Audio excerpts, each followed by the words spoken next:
And to go to a video of Tom Slivick with Dan Riordon at the Hospice of Amador in Calaveras Volunteer Appreciation Week Luncheon.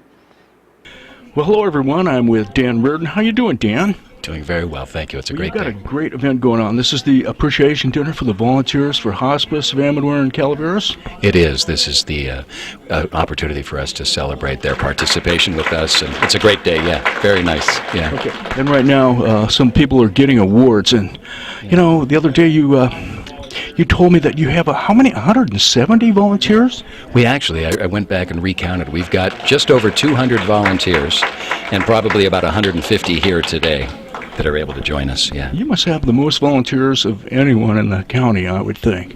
I would think so. I mean, people's heart really opens to hospice, and they really appreciate the opportunity to help. Yeah.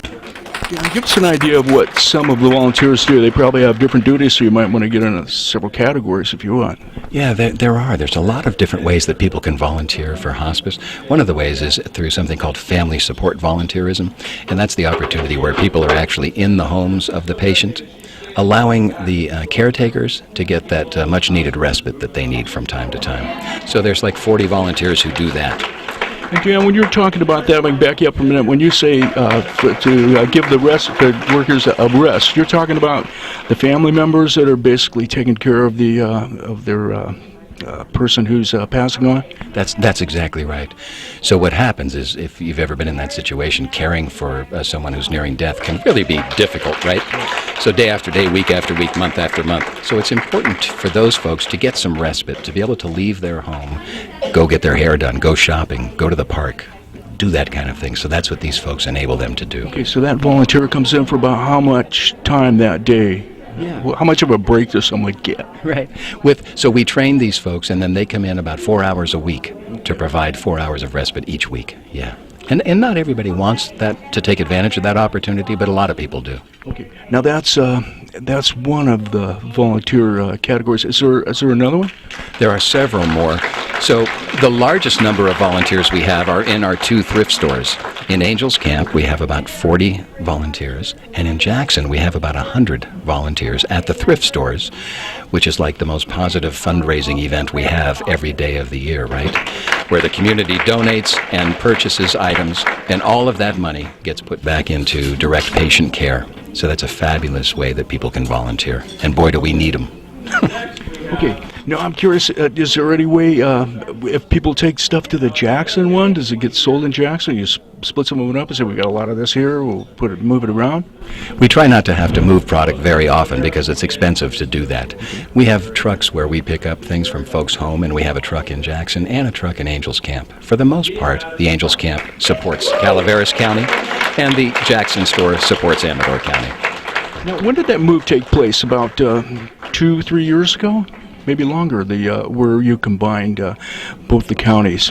Oh, so when I joined Hospice about 7 years ago, our board made it pretty clear that we had always been supporting folks in Calaveras County, and it was their intention to increase that level of support.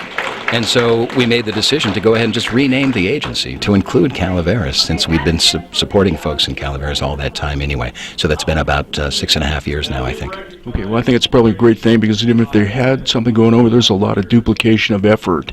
Absolutely. Okay, yeah. so it's a lot more bang for the buck that you get when you combine the two, and we share a lot with Calaveras, and especially like football rivalry and things like that. That's right. That's right. It's really interesting. It's really interesting. Well, it's funny because in Calaveras, there's I'm sorry, I'm just being distracted by what Dave is talking about. In the Jackson store, an extra 20 volunteers joined up just last year. Which is fabulous. The folks keep coming, and that's true in Calaveras as well. I think in the last year we've had about 15 new volunteers there. So anyway, it's just fabulous. Yeah, we can't do this without them. Okay, I'm going to ask you now: do volunteers tend to burn out as well?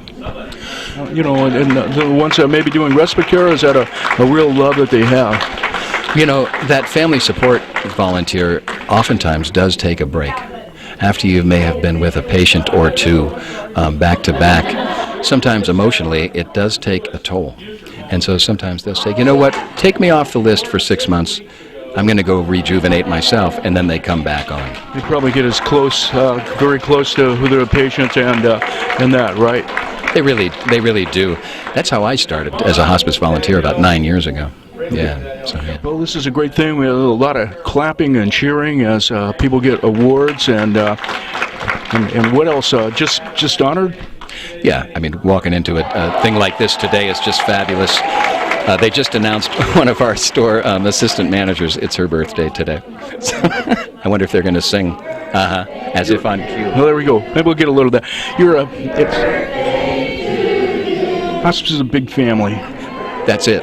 They really are. And each and every one of our volunteers make it possible for us to do what we do. So thank you, community.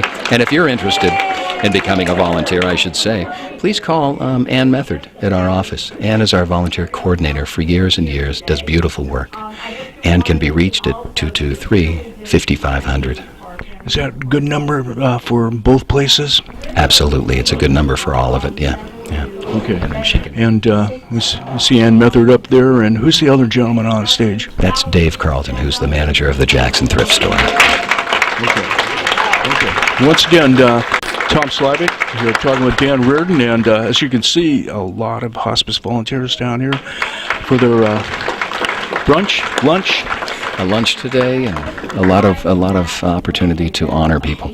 We're talking about the veteran program now, and the new veteran volunteers that we have. Okay, probably on behalf of both counties and everyone, and everybody that I know of loves hospice and what they do. I want to thank you, and thank all the volunteers for all they do. It's very heartfelt and a wonderful thing to be able to give that time.